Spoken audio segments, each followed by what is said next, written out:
Hi, welcome back to the Space Creator Show. This is episode 41, and today we are talking about, well, it's a big one because we are in that week before official Black Friday and before Cyber Week, although I would say it's more like Cyber Month. Half of November has basically become one giant flashing sale sign. Oh my goodness, Black Friday started, I swear it started like 2 weeks ago. I don't even know. So many emails. And just to make it even more chaotic, of course, we've also got the UK budget happening, which I spoke about last week on the podcast. If you didn't listen to that, go and listen to that. So everyone's finances and emotions and temptations are being fully activated. If you feel a bit on the edge, like you're being yanked between I want to be sensible and, oh my God, I need that 20% off in my life, don't even question me, you're not alone. This week is the week that creates probably the most clutter, physically, emotionally, financially.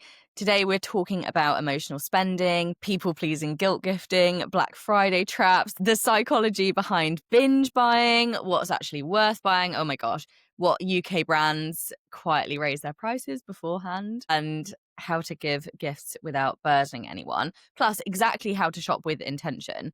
This is your anti-chaos, pro-intentionality pep talk. So let's get into it. So let's start with the big one, Black Friday guilt and emotional spending. The reason Black Friday feels so crazy isn't because of the deals, it's because of the emotions that get activated. You've got guilt, obligation, stress, people pleasing, fear of missing out, and that internal voice saying, oh, everyone else is buying loads, I should probably too, especially if you watch vloggers on their YouTubes and things like that, especially the ones that talk about things like fashion most of the time when they're doing like hauls or beauty hauls or whatever it is. It's just like wild. And of course, it's their job, right? So the brands are paying them. So obviously they're going to talk about them depending on who you watch. Obviously, some are far more intentional and like, real than others. Then what happens? You panic buy random crap you don't even want, clothes you don't wear, gifts that become clutter for other people, beauty sets that expire under someone's bathroom sink or end up in a charity shop, and Amazon parcels that literally make no sense. And yes, let's talk about Amazon for a second, because Amazon are notorious for doing sneaky little price hikes before Black Friday. And I'm not being dramatic, multiple consumer watchdogs have tracked this. Amazon are infamous for quietly raising their prices in the weeks before Black Friday. So the discount looks bigger. It's marketing psychology 101. It's clever, it's a bit manipulative, really, and it's a bit annoying if you're going to let it annoy you, but it is annoying. And other retailers do it too, especially the big name brands, electronic stores. And if something seems like too good a deal to be true from those brands, it probably is. No shame if you've if you've fallen for it before, we all have. But this year, hopefully this episode will open your eyes a bit. Although perhaps I should have actually recorded this 3 weeks ago when Black Friday chaos started. But a couple of quick tips for checking if your priority is finding the best price. It might not be, it might just be convenience or whatever. But for some people, finding the best price is priority. So you can actually compare prices on sites like Google Shopping or Price Runner to see prices across retailers. I think I actually did a blog post about this last year. I'm sure I did. Probably Instagram posts as well. And you can also track price history using things like Camel, is it Camel for Amazon prices, and Price Spy as well for other retailers. And basically that just shows you if the Black Friday deal is genuinely cheaper than its price throughout the year, as retailers often advertise discounts against the non-recent RRP. So sometimes it is worth buying, but here's the nuance. There are brands who really only ever discount once a year or very, very little. And those ones are worth watching. So, for example, brands like Surrey, which is my toothbrush, they barely ever discount. Black Friday is pretty much the time to buy. Same with brands like, Holland Cooper, Monica Vinader. They actually do really good Black Friday discounts. Like they do these flash daily deals.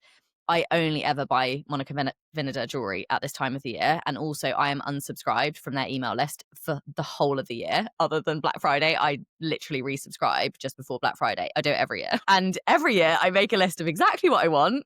And I just save the links in my notes app on my phone. That's it. I literally just save the links and then I just click on them it doesn't take very long at all, but I just click the link, see if it's got a good discount, and I tell myself that I will only buy it when it's either 45% or 50%.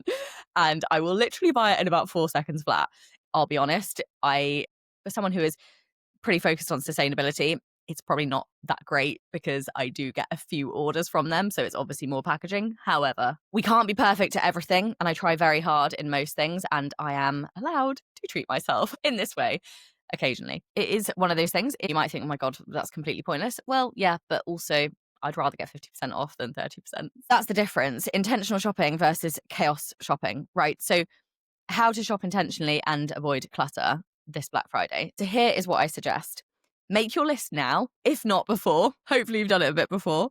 And write down exactly what you need, what you genuinely want, anything that you've been waiting to buy all year, gifts that you'd like to buy for people that you love. And if it's not on the list, then it probably doesn't get bought on Friday, right?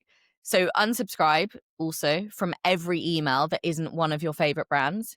Black Friday email marketing is absolutely feral. You will get 25 emails a day from brands that you forgot even existed. So just unsubscribe, clear the noise, protect your brain, but do sign up to the brands that you absolutely love or want to buy from before Christmas, because their best discounts almost always go to their email subscribers first. If you can wait until January for certain things, then wait, because traditional long-standing UK brands like Next, M&S, John Lewis, Selfridges, some higher end furniture brands, they usually go much harder in January. Black Friday isn't always the best deal. Patience is powerful, but as always, just do your research. And 4, don't buy gifts out of guilt. Nothing says I wasn't really thinking about you, or I bought this in a rush, like one of those giant Amazon or Boots gift sets that smell a little bit like chemical elderflower. Gifts don't need to be big or expensive. They just need to be aligned, thoughtful, useful. Or don't forget an experience. Zero clutter. Experiences create zero clutter, and often people appreciate them more. Yes, you can't really wrap it up in a lovely box, but you can still put it in a really nice envelope and even in a gift bag if you want. Just don't make excuses for yourself. And then 5, don't buy just in case gifts, because they always end up forgotten or dusty or just re-gifted, whatever, or shoved into the drawer of things that just don't have a home. So just really buy with intention or not at all. And just to add to that, because I know some of you like to buy Christmas gifts throughout the year. And let me just say this, if you actually have the space, and if you have one designated space to keep everything, this can be very intentional, sustainable way of gifting. If you're out and about and you spot the perfect thing and it's something that you won't find online, maybe it's a beautiful little boutique or something that's handmade, something limited, of course it makes sense to buy it then. That's thoughtful gifting. It's intentional and you're thinking, oh my gosh, this person would love this. This would be a great Christmas present. Brilliant. But if you don't have the space to keep everything together safely where you'll remember it, then I really, really would recommend not doing that or not buying loads.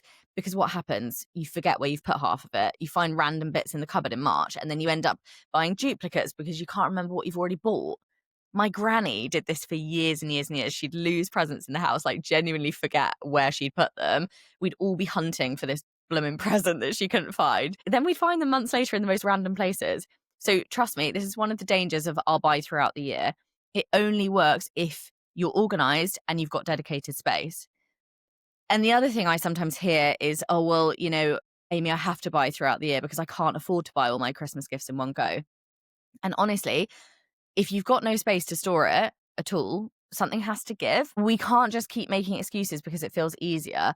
If the issue is genuinely that you can't afford to spend it all at once, because obviously it is an expensive time of the year, totally get that. And that is totally valid. But the simple solution is to simply set up a savings account, right? Just set up a savings account at the start of the year. And then every month, instead of buying the gift then, you just put the money aside, you just save it, right? And you tell yourself that you're not touching it until Christmas. And I know if you struggle with discipline, that can be tricky. But if that's the case, then get the savings account in something that is not attached to your normal day-to-day bank, because then you're not seeing it and there's no temptation. By November, December, the money is literally sitting there waiting for you. And maybe you've got a bit of interest on top of it. So it's the same result, no clutter, no forgotten presents behind wardrobes. But and I say this with love, in most cases, that's not the real reason. People just like buying things. And they use the "I can't afford it all in one go" line to justify the spending.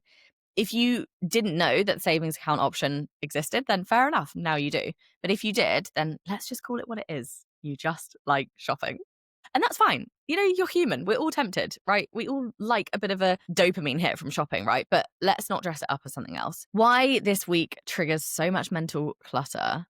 Black Friday really amplifies the not enoughness, the comparison, the FOMO or fear of missing out, pressure to perform, pressure to give, pressure to be a good mum or friend or partner, and good old fashioned overwhelm, right? The clutter isn't what arrives in the Amazon boxes, it's what happens in your mind before you even click checkout.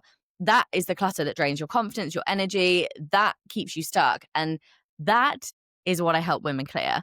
Because when you're living in alignment, you don't panic buy, you choose with clarity. And this is the part I really want you to hear. Your worth is not tied to how much you buy or how much you gift or even how much you spend on someone.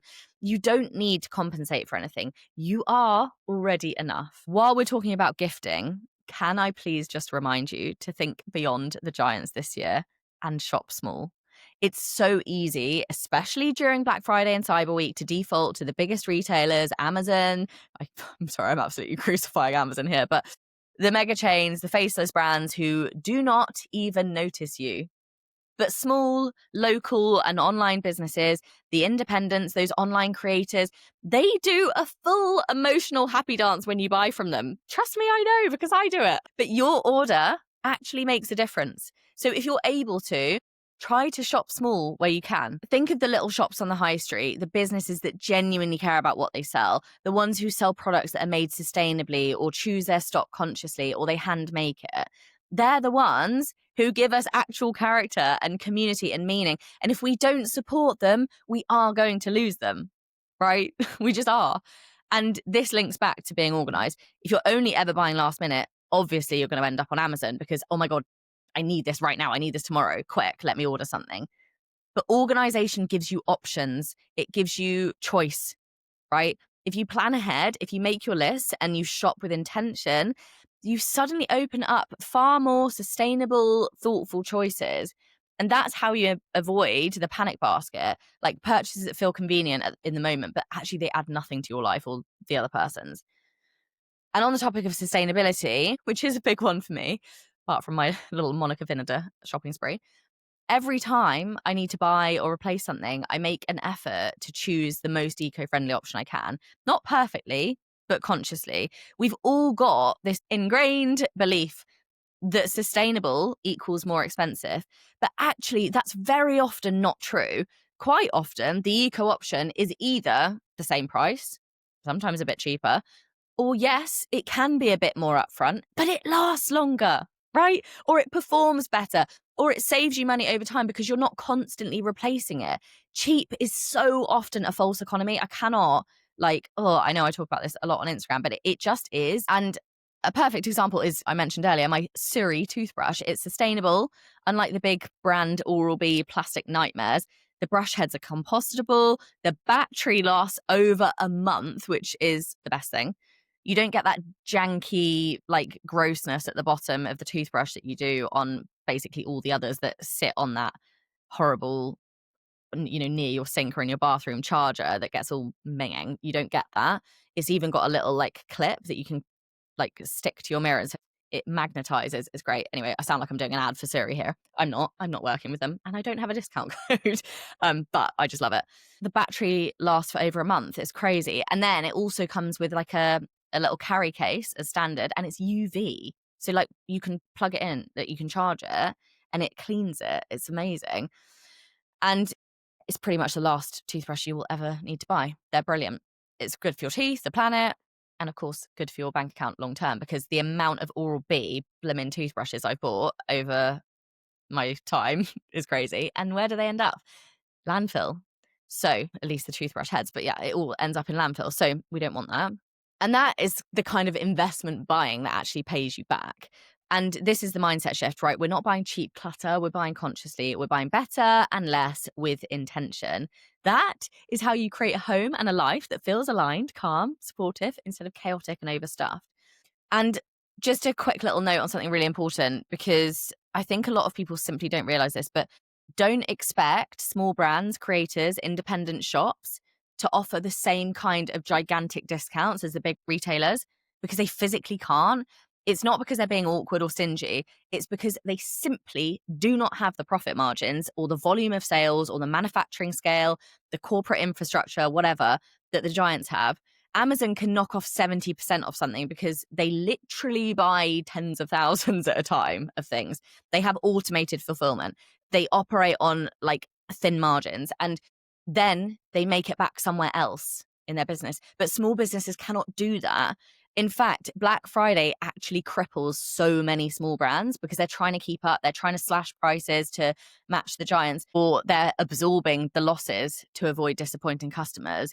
It can completely wipe out their profits for an entire quarter, if not more, if not the year, or it can shut them down. And this is why we've got to shift our expectations. It makes me emotional. Oh my God. Whoa. Okay. I don't know why I just got so emotional about that. A small business that offers 10% off or free shipping or a tiny little thank you discount, that is huge for them. That's them genuinely giving you as much as they can without damaging their business. So if you're choosing to shop small this year, please don't expect or demand massive discounts. Support the value, the craftsmanship, the ethics, and the actual person behind the business, because that's what keeps our high streets and our local communities alive as well. So your task, if you haven't already done this, then write down 3 people that you're buying for this year, and then think of one really lovely, aligned, thoughtful gift for each of them, or an experience or something that just adds value to their life instead of taking up space in their home. If it ends up being more than 3, that's fine, whatever, but just start with 3. Get really intentional before you get swept away. But Black Friday does not need to feel stressful or shame-filled. You don't need to feel guilty for wanting nice things either. And you do not need to feel pressured into spending money that you don't have on stuff that you don't want, or just money that you do have on stuff that you don't want or need. When you clear that mental clutter, everything becomes calmer, simpler, cleaner, more aligned. You make better decisions, you buy better things, and you actually enjoy the season instead of drowning in crap and panic, right? You deserve to have a Christmas that feels spacious and peaceful and intentional. So let's make that your reality. And I hope you enjoyed this episode. I hope you found it helpful. Thank you so much for being here and listening in. Send me a message on Instagram if you liked this episode. I hope you have a gorgeous week, and I will see you next Wednesday for a new episode of The Space Creator Show.